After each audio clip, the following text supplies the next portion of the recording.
Bonsoir et bienvenue dans cette nouvelle édition française sur MCTV. Tout de suite les titres. Dans ce journal, nous parlerons de l'Office central de lutte contre l'enrichissement illicite qui a ouvert un atelier d'auto-évaluation de l'application de la Convention des Nations Unies qui se tiendra bien évidemment du 7 au 17 janvier 2019 à Bamako. Malgré également la crise sécuritaire persistante et les polémiques post-électoraux qui perdurent, le Mali se maintient au plan économique. Nous y reviendrons dans quelques instants. Merci de nous rejoindre dans cette énième édition française sur MCTV. Comme annoncé tantôt, l'Office central de la lutte contre l'enrichissement illicite a ouvert un atelier d'auto-évaluation de l'application de la Convention des Nations Unies qui se tiendra du 7 au 17 janvier 2019 au mémorial Modibo Keïta de Bamako. C'était sous la présidence du secrétaire général du ministre de la Réforme de l'État, de la transparence de la vie publique. Reportage Mamadou Diallo. Cet atelier vise essentiellement à une évaluation minutieuse des efforts législatifs et institutionnels que le Mali a mis en place contre la corruption. Le but de cette évaluation est d'anticiper sur les insuffisances institutionnelles et législatives du Mali en matière de la corruption avant l'examen de notre pays par ses pairs conformément au mécanisme d'évaluation de l'ONU-DC qui est prévu pour le premier semestre de l'année 2019 et sera effectué par les Seychelles et la France. La Convention des Nations Unies contre la corruption a été adoptée le 31 octobre 2003.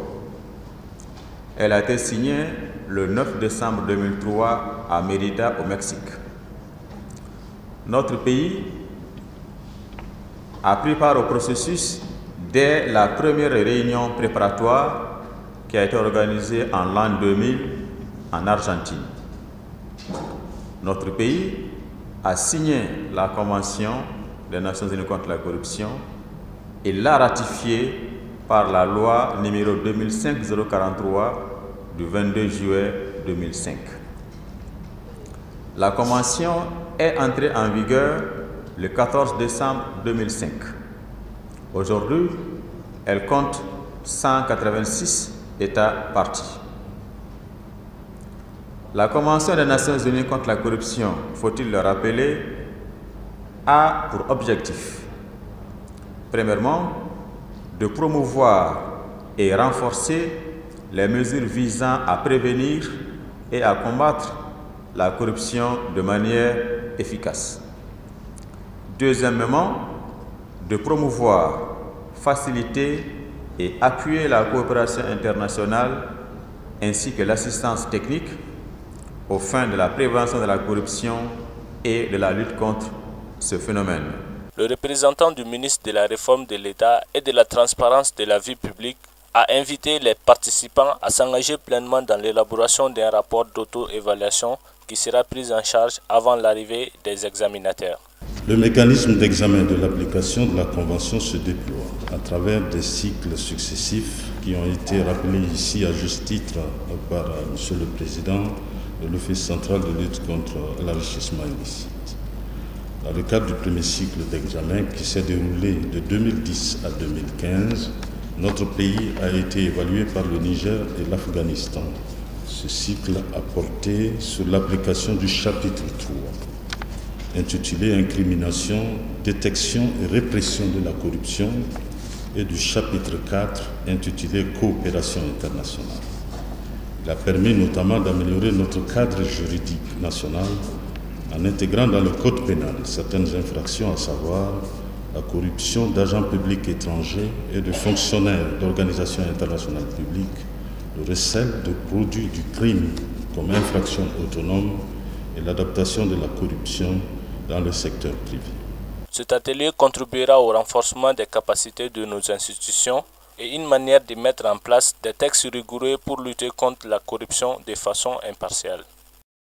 Deuxième grand titre de ce journal, malgré la crise sécuritaire persistante et les polémiques post-électoraux qui perdurent, le Mali se maintient au plan économique. 5% de croissance économique de l'espace UEMOA au titre de l'année 2018. Là-dessus, les uns et les autres se prononcent.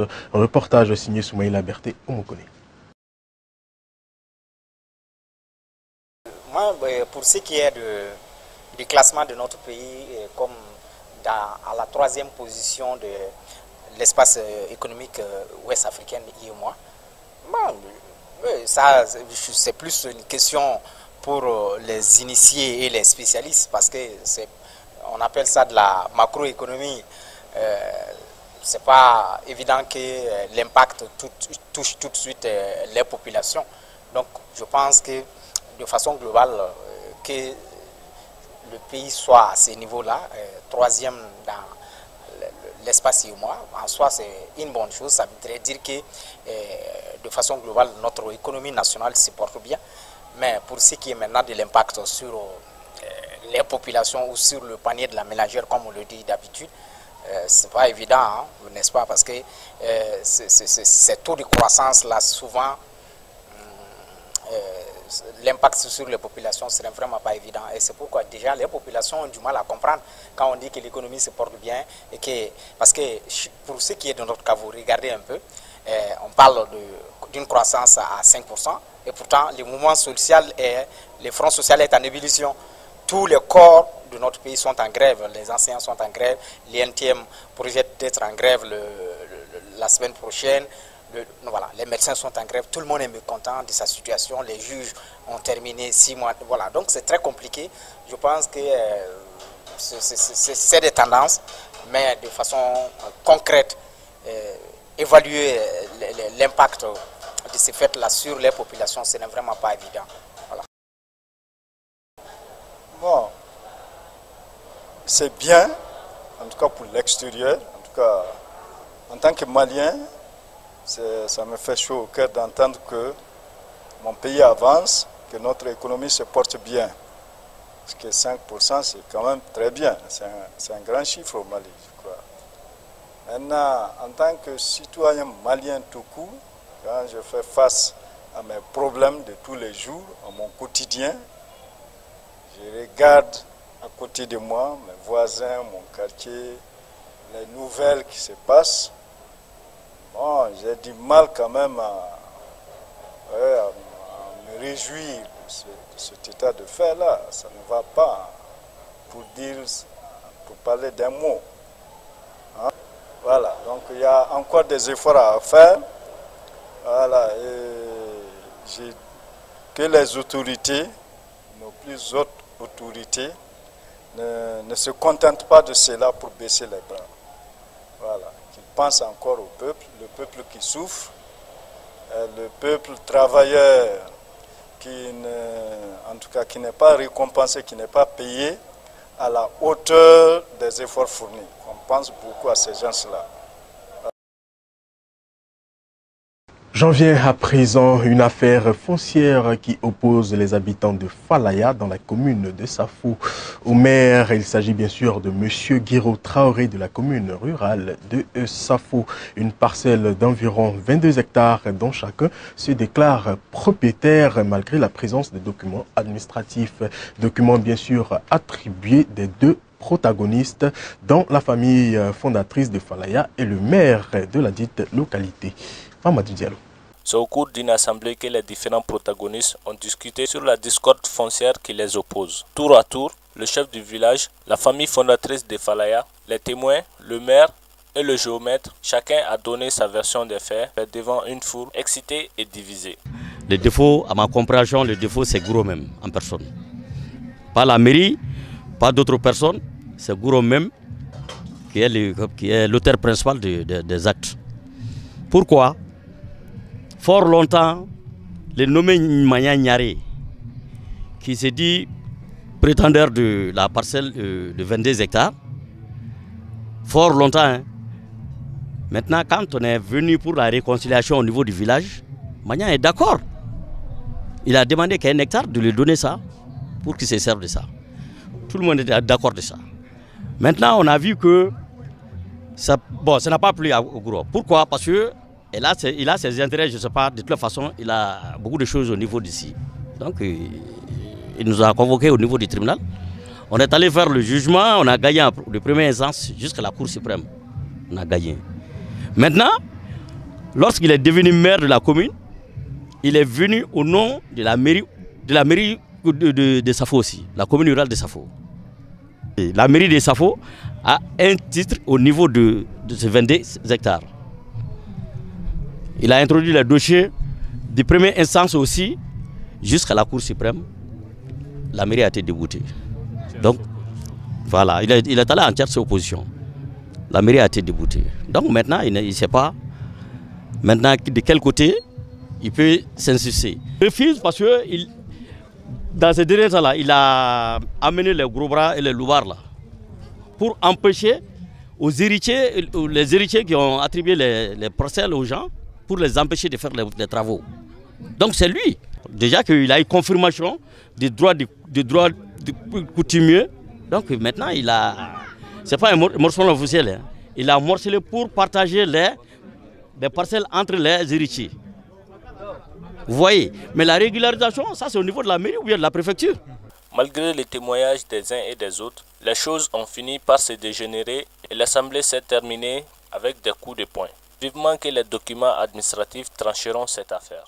Nous parlons de l'actualité nationale, mais il y a également l'actualité internationale qui nous intéresse. Feuilletons-les ensemble avec Fatoumata Kamara. Situation sous contrôle, affirme le gouvernement gabonais. Mais pendant de longues heures, Libreville a vécu dans la confusion la plus totale. C'est dans la nuit que sur les antennes de la radio nationale, un appel au soulèvement a pu être entendu. 3 jeunes militaires bérets verts se présentant comme membres du mouvement patriotique des jeunes des forces de défense et de sécurité du Gabon lisent un communiqué, arme à la main. Au peuple gabonais, à la jeunesse en particulier. Chers jeunes, il est temps de prendre notre destin en main. L'heure a sonné. Le jour tant attendu est arrivé. Ce jour où l'armée a décidé de se mettre aux côtés de son peuple afin de sauver le Gabon du chaos. Avant d'annoncer la création d'un conseil national de restauration pour, disent-ils, garantir au peuple gabonais une transition. Aux mêmes instants, le président de la République, Ali Bongo, se trouve toujours en convalescence au Maroc. Sa dernière prise de parole remonte à ses vœux du Nouvel An, un discours jugé hésitant, peu fluide, témoignant de ses difficultés de santé. Dans leur communiqué, les militaires au béret vert reviennent sur l'épisode et dénoncent une honte aux yeux du monde. Dans Libreville, des coups de feu résonnent, Internet est rapidement coupé. Témoignage de Marco Naosangui, président d'une ONG dans la capitale. Nous avons été réveillés par des coups de feu, ce qui n'est pas une habitude à Libreville. Des coups de feu qui provenaient du boulevard Triomphal, où sont logés l'Assemblée nationale, la radio-télévision nationale et le Sénat. Et jusqu'à tout à l'heure, jusqu'à il y a quelques 30 minutes, les coups de feu étaient encore nourris, mais pour le moment, on n'entend plus les coups de feu depuis nos domiciles. Depuis, les mutins ont été arrêtés. Le calme serait revenu à Libreville, annonce le porte-parole du gouvernement. Le ministre allemand de l'Intérieur révélera au public tout ce qu'il sait en milieu de semaine prochaine. Horst Seehofer est sous pression après le scandale des données personnelles qui ont fuité sur Internet ces derniers jours. Le gouvernement allemand a reconnu vendredi que des informations confidentielles concernant des centaines de personnalités politiques et publiques avaient été publiées par des hackers sur Internet. Comment cela a-t-il été possible? Quelle a été la réponse des autorités allemandes? Que savait l'autorité de la cybersécurité? Autant de questions auxquelles le gouvernement d'Angela Merkel va devoir répondre, autant de questions dont l'opposition s'est déjà saisie. Sport à présent pour revenir chez nous au Mali. La première édition du tournoi de basketball 3x3 Habib Sissoko s'est déroulée du 4 au 6 janvier 2019 au terrain de basketball du centre de référence de Bamako. Joliba CI en dame et CRB en homme s'adjugent le trophée de cette première édition. La finale était présidée par Monsieur le ministre des Sports, Maître Jean-Claude Sidibé, qui était également accompagné du président de la Fédération malienne de basketball, Monsieur Arunabe Maïga. Reportage Amadou Kouyaté, Sekou Babalo.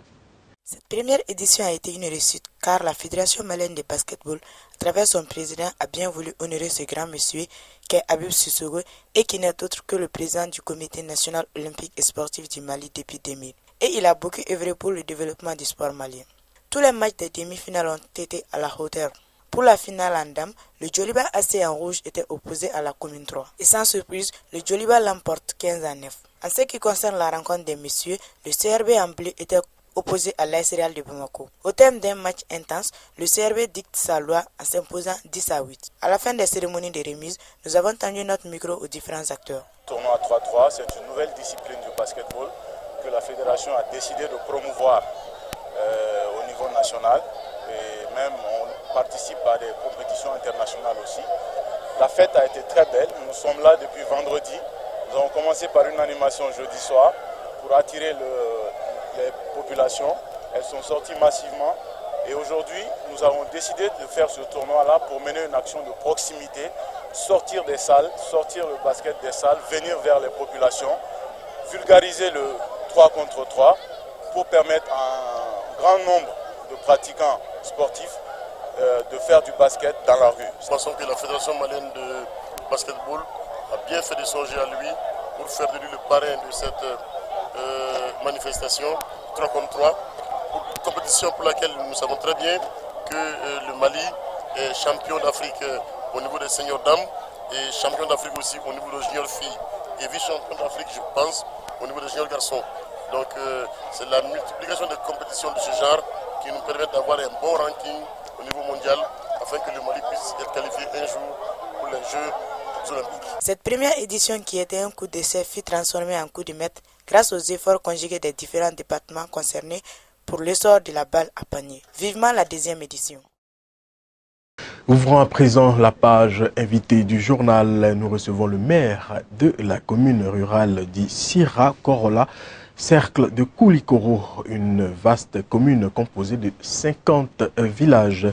Au micro de Amadou El Konari, le maire parle de ses réalisations faites de sa commune, également les difficultés des chantiers en cours et des ambitions des politiques dans l'avenir. Le village de Siragola se porte assez bien, parce que nous parvenons vraiment à payer le personnel, contrairement à d'autres communes. Au Mali, nous savons qu'il y a beaucoup de communes qui ne parviennent pas à payer les salaires des agents. Heureusement pour nous, nous parvenons à payer nos agents. Et nous parvenons vraiment à faire des réalisations des infrastructures sur nos fonds propres. Nous avons fait beaucoup de réalisations parce que dans le domaine de l'éducation, nous avons pu réaliser 3 salles de classe et équipements à Chola plus direction. La construction de 6 salles de classe, de 9 salles de classe à Sirakola Ouest, c'est-à-dire un cycle complet de la première année jusqu'à la 6e année. Et nous avons pu réaliser aussi 9 salles de classe à Dourebougou, c'est-à-dire de la première année jusqu'à la 9e année. Nous avons construit aussi 3 salles de classe à Koyo. Nous avons construit 2 salles de classe à Chola, 1 salle de classe à Mozambala. Dans le domaine de la santé, nous avons réalisé un CESCOM à Sirakorola, parce qu'il y avait 3 CESCOM à Sirakorola. Donc il fallait améliorer les conditions de travail de Sirakorola parce que le plus grand aire qui avait 32 villages. Donc nous avons pu réaliser un CESCOM et le logement du médecin-chef, le logement de la sage-femme, plus le bâtiment principal, plus un château d'eau, plus 3 blocs de 3 latrines, 2 blocs de 3 latrines. Ensuite, nous avons pu construire un CESCOM aussi à Zana, qui a un dispensaire, une maternité, le logement du médecin-chef, le hangar pour la vaccination, le logement des gardiens, plus 2 blocs de 3 latrines et un château d'eau. Et qui cette année sera ouverte, sera fonctionnel. Donc, c'était pour pallier aux conditions d'accès des populations à la santé, parce que c'était une zone inaccessible. Et par la même occasion, nous avons pu construire 3 barrages à Zana, qui a un seuil de franchissement, parce que pendant l'hivernage, il était difficile d'aller à Zana. Et ces barrages-là aussi vont servir à cultiver les riz, et ensuite à faire le maraîchage. C'est une chose qui va maintenir nos bras valides, les jeunes, et à ne pas aller sur les sentiers de la recherche de l'or. Donc aujourd'hui, quand même, nous avons construit ça. Et nous avons construit aussi un barrage aussi à Dougoni. Je le disais tout de suite, la commune est confrontée au problème de changement climatique. C'est quoi? la pression de l'environnement à Sarakola est très grande. Parce que quand il y a la pauvreté, les gens, ils ne voient que la brousse. Il faut aller abattre les arbres, il faut les vendre, il faut les transformer en charbon. C'est le gain facile, mais qui a des conséquences. Donc ces conséquences, c'est vraiment notre souci vraiment de combattre ça. Et nous avons cherché un partenaire qui nous a accompagnés pour qu'on puisse trouver une solution à ça. Il s'agit du projet Pizarel, qui a choisi 26 ménages vulnérables, qui les a dotés en chèvres et en boucs. Donc chaque ménage vulnérable, on vous donne 2 chèvres et un bouc. Et un homme politique, tu as toujours des ambitions. Ça me fait 15 ans maire. 15 ans maire, donc il faut essayer d'aller de l'avant. On doit commencer de la base au sommet. C'est connaissant les réalités de la base. Et quand on est à l'Assemblée nationale, on peut très bien animer le débat et on peut bien restituer les sessions parlementaires. Donc moi, je pense que si un jour je parviens à être élu député à l'Assemblée nationale, je vais animer le débat politique. En même temps, je vais informer ma base. Parce que voilà pourquoi j'ai fait 15 ans de maire. Et je restitue constamment le compte administratif. Chaque fois qu'on vote un compte administratif, j'ai l'obligation de faire la restitution. Je le fais en appelant toutes les couches sociales de la commune et je fais la restitution. Restons toujours à Sirakorola où notre reporter a recueilli quelques réactions auprès des populations par rapport aux réalisations du maire, notamment dans le domaine de la santé et des infrastructures. Reportage. Je suis très comblé. Je suis très comblé par le travail que le maire a fait. Vous voyez ce centre dans les cercles de Kouloukourou. Dans les cercles de Kouloukourou, il n'y a pas un centre qui est bien construit comme ça. Ça, c'est le premier. Moi, je félicite le maire pour ça.